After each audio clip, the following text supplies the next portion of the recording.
Hello नमस्कार दोस्तों। आज के सेशन में एक नए टॉपिक के साथ मैं हाजिर हुआ हूं। आज का जो टॉपिक है वो है फॉरफीचर ऑफ शेयर। हिंदी में अगर कहें तो अंशों का हरण, अपहरण या जब्तीकरण। अब ये जब्तीकरण क्या है, इसको जानने के लिए आपको थोड़ी सी बातें समझानी होंगी। देखिए, बात यह है कि जब कंपनी अंशों को किश्तों में बेचती है, आपको पहले भी वीडियो में बताया जा चुका है कि कोई भी कंपनी अंशों को दो तरीके से बेचती है, जिसमें पहला तरीका है एक मुश्त राशि यानी लमसम अमाउंट पेमेंट पर, और दूसरा है इंस्टॉलमेंट मेथड पर। किश्तों में जब कंपनी अंशों को बेचती है तो बहुत सारे जो शेयर होल्डर हैं वो समय पर पैसा नहीं चुकाते, या किसी कारणवश वो अपनी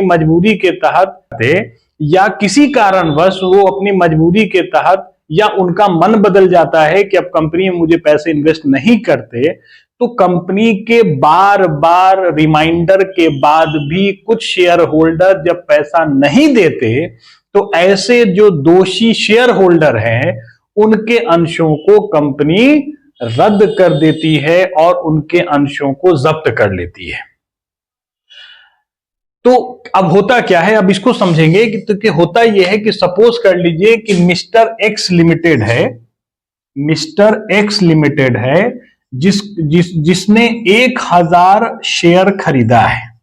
कितने शेयर खरीदे हैं सर? 1000 शेयर खरीदे हैं।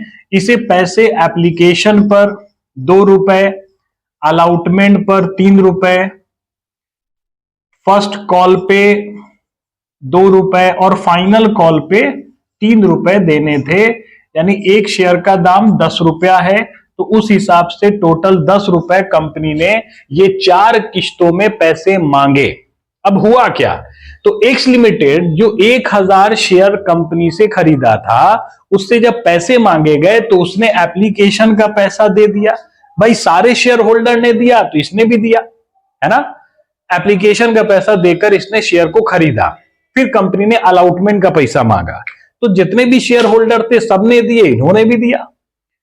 फिर कंपनी ने 2-3 महीने के बाद फर्स्ट कॉल यानी कि पहली याचना जब की, तो जितने भी अंशधारी थे, जितने भी शेयर होल्डर थे, सबने पैसा दिया, लेकिन मिस्टर एक्स पैसा नहीं दे सके किसी मजबूरी के तहत, और इन्होंने फर्स्ट कॉल का पैसा नहीं दिया।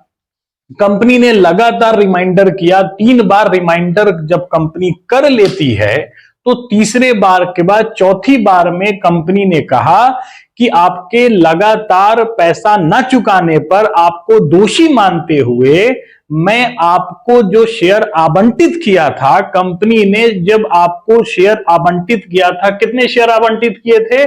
1000 शेयर अलाउट आपको किया गया था।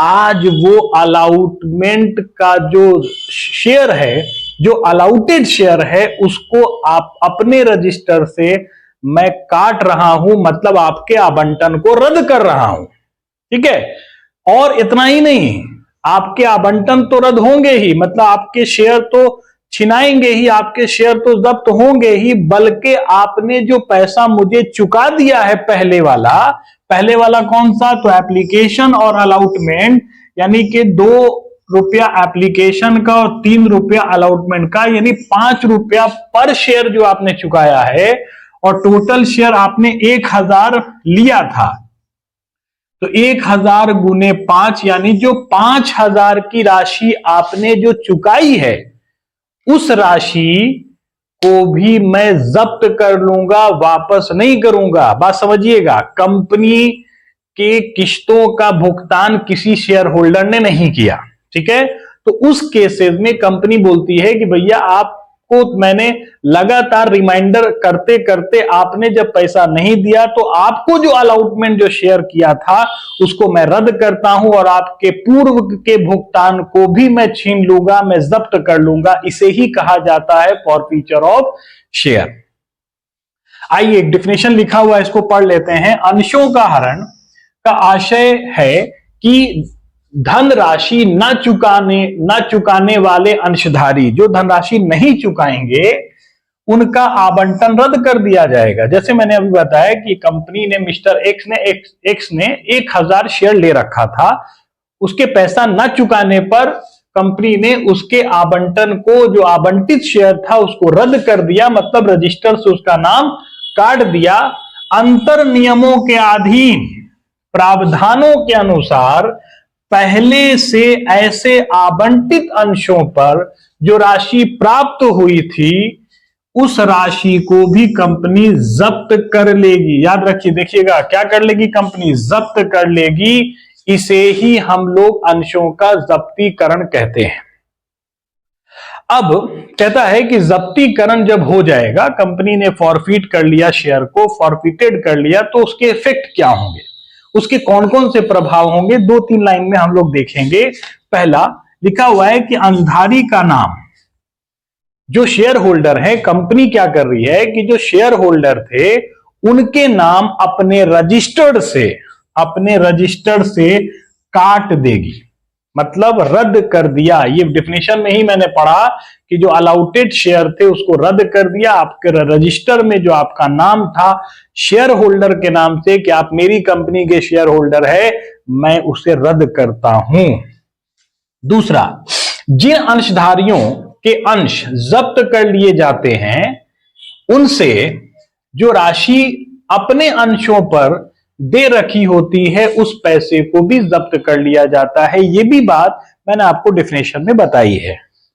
तीसरी, अंश की जब्तीकरण के बाद, जब अंश की जब्तीकरण हो जाती है, देखो होता यह है कि कंपनी शौक से जानबूझकर शेयर को नहीं छीनती, जब्तीकरण नहीं करती, ये मजबूरी के तहत कंपनी को करना पड़ता है। कंपनी भी नियम से बंधी है। आपने अपने समस्या के अनुसार पैसा कंपनी को नहीं दिया तो आपको तो नुकसान हुआ ही कि आपका जो पैसा दिया गया था कंपनी ने उसे जब्त कर लिया, लेकिन कंपनी को नुकसान हुआ कि कंपनी को जो शेयर पे 1000 शेयर पे 10 रुपए के हिसाब से 10,000 रुपए आने थे, आया कितना, 5,000। कंपनी को 5,000 जो और आना था वो नहीं आया, तो कंपनी का जो शेयर कैपिटल है वो क्या हो गया, घट गया। 10,000 की जगह 5,000 मिले। तो यहां पे यही बात कहता है कि अंशों की जब्ती के कारण अंश पूंजी की राशि घट गई, 10,000 की जगह 5,000 कंपनी को मिले। लास्ट क्या है, जब्त की गई राशि, मतलब जो राशि जब्त हुई है, कितना राशि जब्त हुआ है, एग्जांपल में अभी मैंने बताया कि राशि कितनी जब्त हुई है, तो 5,000 राशि जो उसने चुकाया था वो राशि जब्त कर ली है। तो इसी राशि को कंपनी क्या करती है, बोलता है जब्ती खाते पर, यानी अपहरित खाता इंग्लिश में कहें तो शेयर फॉरफिटेड अकाउंट बनाती है और उसी खाते में इस 5,000 को डाल देती है। तो बच्चों, दोस्तों, ये वीडियो कैसा लगा, कमेंट शेयर करें, ज्यादा से ज्यादा शेयर करें, और इसके अलावा कोई टॉपिक हो तो कृपया करके कमेंट करें, मैं उस पर भी वीडियो बनाऊंगा। नमस्कार।